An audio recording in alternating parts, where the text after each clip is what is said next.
नमस्कार दोस्तों, एक बार फिर स्वागत है हमारे यूट्यूब चैनल लैबटेक बेसिक पर। आज की वीडियो में जानेंगे यूरिन रूटीन टेस्ट के बारे में। ये टेस्ट क्यों कराया जाता है और यूरिन टेस्ट से हमें कौन कौन सी बीमारियों के बारे में पता चल सकता है। वीडियो में आगे बढ़ने से पहले एक रिक्वेस्ट है, अगर आपने अभी तक हमारा चैनल सब्सक्राइब नहीं किया है तो प्लीज़ चैनल को सब्सक्राइब कर लें और साथ ही बेल आइकन को भी प्रेस कर लें ताकि आगे आने वाली वीडियो की जानकारी भी आपको मिल सके। अब जान लेते हैं यूरिन के बारे में। यूरिन होता क्या है? यूरिन हमारी बॉडी का लिक्विड वेस्ट प्रोडक्ट होता है जो कि किडनी के द्वारा प्रोड्यूस किया जाता है। हमारे ब्लड और बॉडी के सारे फ्लूइड को फिल्टर करने का काम किडनी का होता है। जो भी खाना पीना हम खाते हैं उसमें से किडनी जरूरी कंपोनेंट को रखकर बाकी वेस्ट प्रोडक्ट को फिल्टर करके बॉडी से बाहर कर देती है। उसी वेस्ट प्रोडक्ट को यूरिन बोला जाता है। यूरिन के अंदर 95% तक वाटर होता है और बाकी का जो 5% तक कुछ इनऑर्गेनिक सब्सटेंस जैसे urea, creatinine, uric acid, sodium, potassium chloride और इसके अलावा कुछ सेलुलर पार्ट भी मौजूद होते हैं। अब बात करेंगे डॉक्टर किन किन बीमारियों के लक्षण का पता लगाने के लिए यूरिन टेस्ट कराने की सलाह दे सकते हैं। सबसे पहले किडनी फेलियर या किडनी से रिलेटेड बीमारी का पता लगाने के लिए भी यूरिन टेस्ट कराया जाता है। जॉन्डिस यानी पीलिया का पता लगाने के लिए, जॉन्डिस को बिलिरुबिन भी बोला जाता है।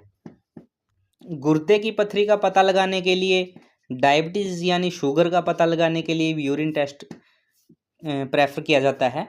और यूटीआई यानी यूरिनरी ट्रैक इन्फेक्शन का पता लगाने के लिए, लीवर से संबंधित बीमारी का पता लगाने के लिए, तो इन सब बीमारियों के बारे में पता लगाने के लिए यूरिन टेस्ट कराया जाता है।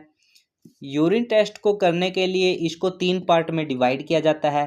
पहला पार्ट होता है फिजिकल एग्जामिनेशन, दूसरा पार्ट होता है केमिकल एग्जामिनेशन और तीसरा पार्ट होता है इसका माइक्रोस्कोपिक एग्जामिनेशन।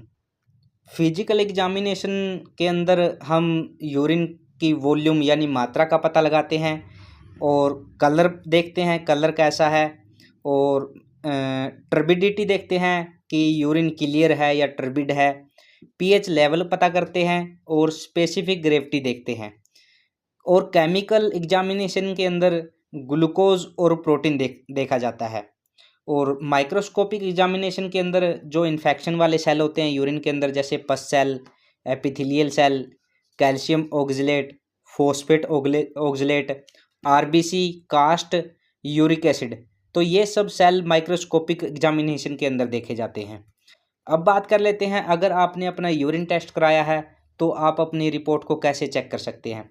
जैसे कि आप स्क्रीन पर देख रहे होंगे, हमारे पास एक यूरिन टेस्ट की रिपोर्ट है जिसके अंदर सबसे पहला जो पार्ट है फिजिकल एग्जामिनेशन का, उसके अंदर वॉल्यूम की पेशेंट का जो यूरिन है, जो सैंपल दिया है उसकी वॉल्यूम कितनी है, मात्रा कितनी है।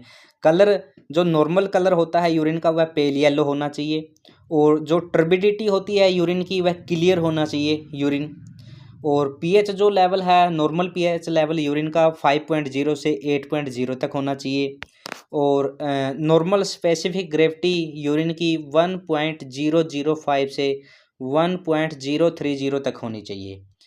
और उसके बाद जो केमिकल एग्जामिनेशन के अंदर हम चेक करते हैं ग्लूकोज, प्रोटीन, ये सब यूरिन के अंदर नील होने चाहिए यानी अब्सेंट होने चाहिए।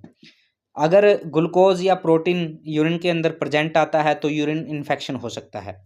अब बात करेंगे माइक्रोस्कोपिक एग्जामिनेशन के अंदर आने वाले सेल के बारे में। पस सेल, इसकी अगर वैल्यू 0 से 1 तक है, यानी आपके जो यूरिन का टेस्ट कराया आपने उसमें 0 से 1 तक प्रेजेंट है तो कोई घबराने वाली बात नहीं है, ये नॉर्मल है। और एपिथेलियल सेल भी अगर 1 से 2 तक है तो कोई दिक्कत नहीं है। अगर इनसे ज़्यादा मात्रा आती है पस सेल और एपिथेलियल सेल की, जैसे 5, 10 या इससे ज़्यादा आती है, तो यूरिन से रिलेटेड इन्फेक्शन हो सकता है। और कैल्शियम ऑक्सलेट और फॉस्फेट ऑक्सलेट, जैसे कैल्शियम ऑक्सलेट अगर किसी के अंदर प्रेजेंट आते हैं, ये वैसे ये नील होने चाहिए, अगर किसी के अंदर प्रेजेंट आते हैं तो पथरी की शिकायत हो सकती है। आरबीसी, ये नील होने चाहिए, अगर किसी के यूरिन के अंदर आरबीसी सेल प्रेजेंट आते हैं तो यूरिन के अंदर ब्लडिंग की शिकायत हो सकती है, यानी यूरिन में ब्लड आ रहा है। और कास्ट, यूरिक एसिड, ये सब नील होने चाहिए यूरिन के अंदर। अगर ये सब चीज़ें जैसे यूरिक एसिड वगैरह प्रेजेंट आते हैं यूरिन में, तो आपको गुर्दों से रिलेटेड भी कोई इन्फेक्शन हो सकता है। ये तो थी दोस्तों यूरिन से रिलेटेड यूरिन रूटीन टेस्ट के बारे में जानकारी। अगर आपको जानकारी अच्छी लगी हो तो कमेंट बॉक्स में ज़रूर लिखिए, और आगे ऐसी ही जानकारी चाहते हैं तो ज़रूर हमारे चैनल को सपोर्ट करें। धन्यवाद।